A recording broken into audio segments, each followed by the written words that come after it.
What's up, Cancer Cluster Army, North Carolina? This is Lori coming to you from right outside of Mooresville at the Marshall Steam Station, where there's over 21 million tons of radioactive toxic coal ash. It's an unlined pits going into Lake Norman, going into the groundwater. These idiots are using it all over town as dirt.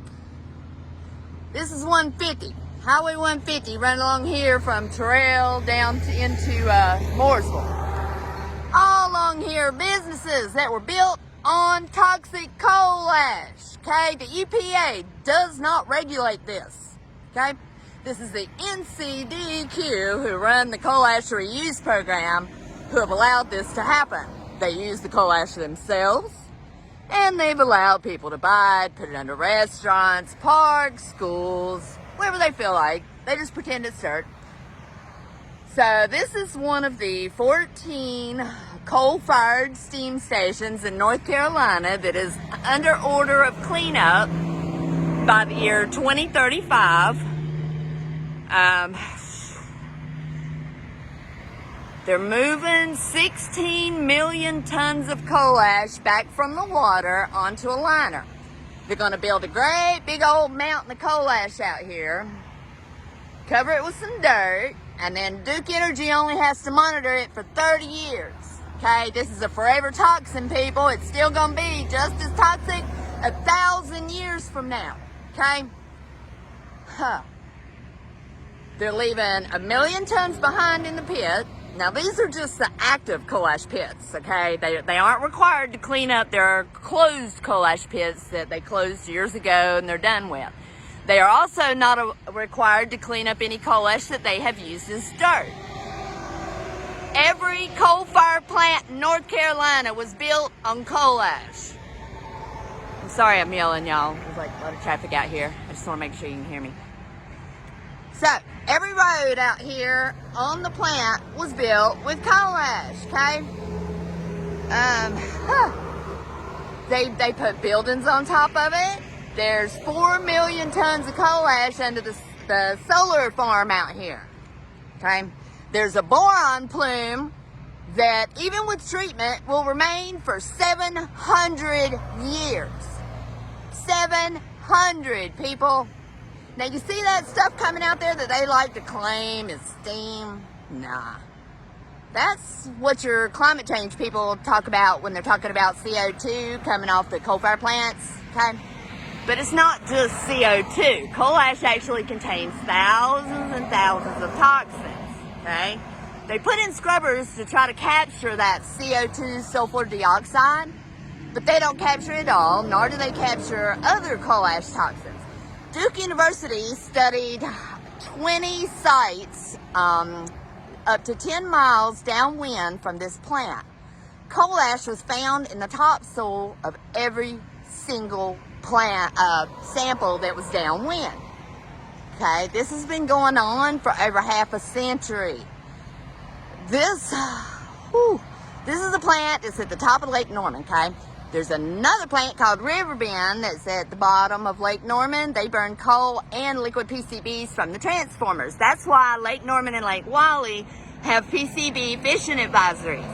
Then down below, Riverbend, right across from the Charlotte Douglas Airport in Belmont, is the Allen plant. That one is the second most coal ash contaminated power plant in the entire country.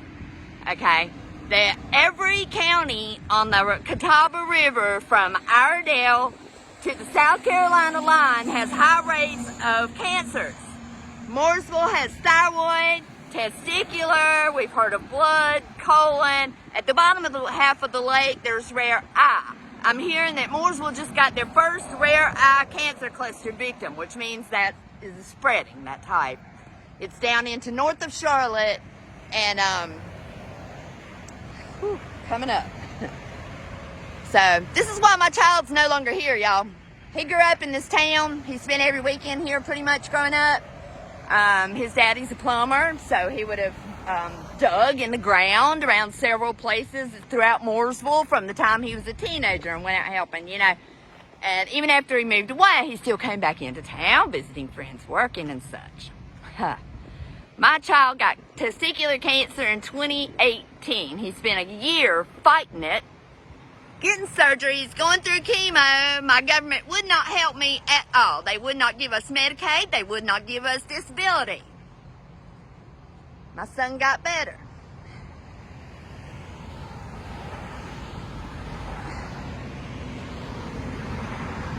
January of 2021, my son's cancer came back again. My son fought all through 2021, getting a major stomach surgery and going through 4 more months of chemo. They got rid of it again. 2 months later, that cancer came back for the 3rd time. This time it was in his chest. And then it went to his brain and spread. North Carolina only has 2 places that treat testicular cancer with the cell treatment. And it's very hard to get in the cell.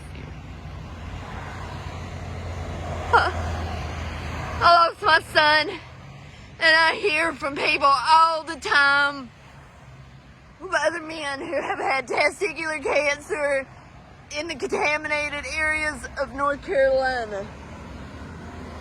It is the #1 top cancer for the men of North Carolina. And no one gives a shit. No one. There's been no news things telling us about the cancer clusters, the contamination, what's exactly there. Anytime any of the mainstream news people do something, all they do is trot out a Duke Energy employee, PR person to assure us that it's all safe, it's okay, it's just like vitamins. Or they lied to us, and then they tell us, oh, EPA and health studies show no connection between coal ash and thyroid cancer. No, bitch, there have been no studies. What are you talking about? What you talking about, Senator Sawyer? Cause there's been no studies. Show us the studies. And I'm gonna tell you what else coal ash will cause. Birth defects, neurological disorders, ADHD, learning disabilities, arsenic-induced diabetes, depression, reproductive issues, lung issues, allergies, heart attacks. List goes on and on, people, on and on and on. And what's crazy is that they've put the NCDEQ in charge of cleanup at all these plants. Okay, well, the NCDEQ are the ones who let them become contaminated in the first place.